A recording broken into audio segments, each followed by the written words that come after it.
Hi, this is Cheryl Hirsch with Hirsch Parent Coaching. I hope you are all well today. So, a few weeks ago, I was listening to Armchair Expert.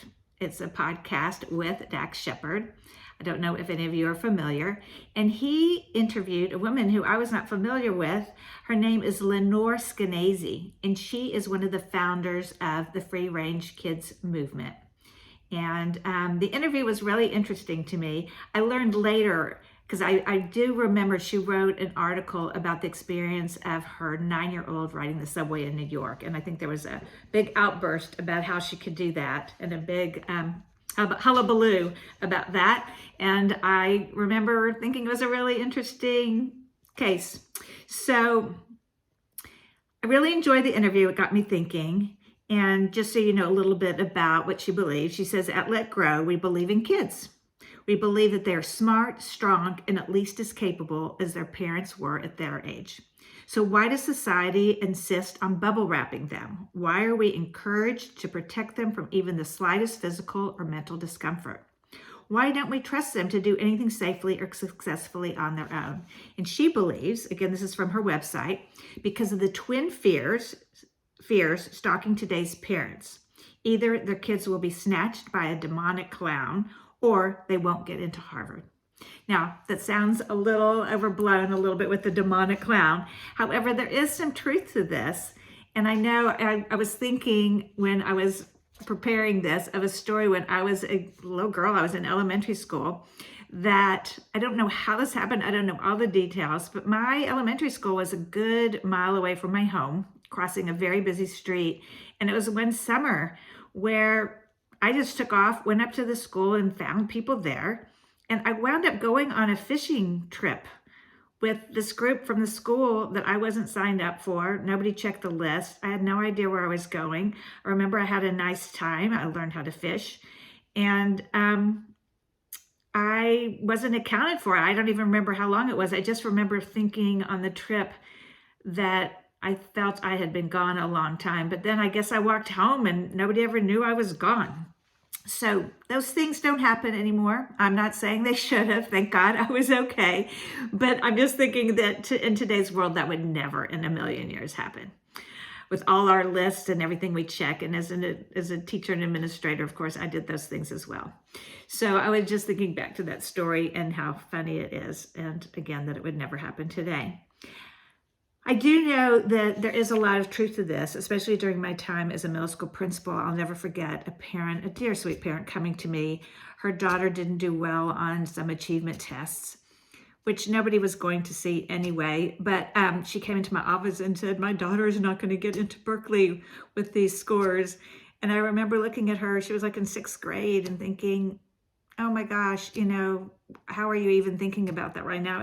And Berkeley's not going to see these scores. And how do you know your daughter even wants to go to Berkeley? But anyway, these things happen, and I dealt with it a lot.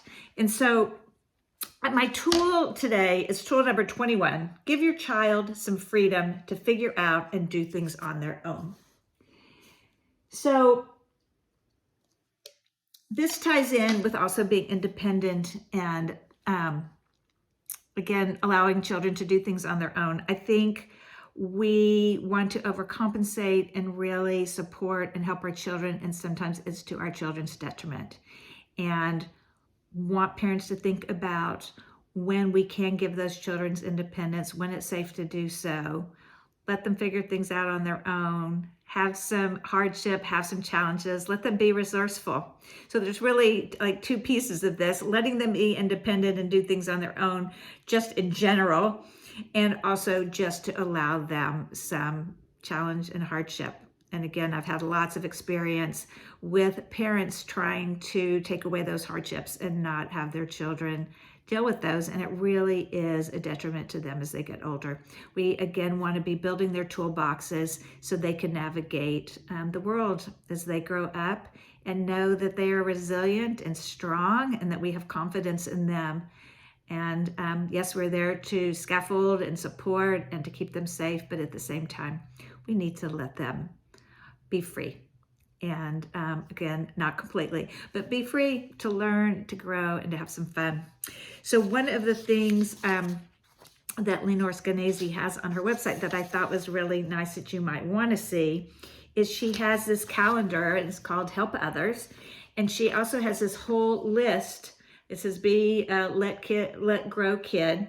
And there's a whole list of things that she recommends to help kids be independent and have some of these experiences. So for example, it says tutor another kid and something you're good at.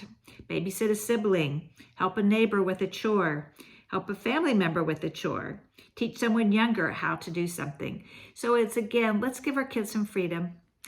Let them be independent, do some things on their own. And again, we're not talking about an extreme here. And let them figure things out and navigate those rough times, or just trying to problem solve a situation that comes up, even on the playground. Let them figure it out. So hope this was helpful. Would love to hear from you. I just didn't know a lot about the free range movement, and would love to get your feedback on that and what you think about it. And it's also interesting to think about how we can allow for independence during this time of COVID. So I would love to hear from you. Please share. And if you have any other ideas for me or topics of interest, I'd love to hear from you. Wishing you well. Bye.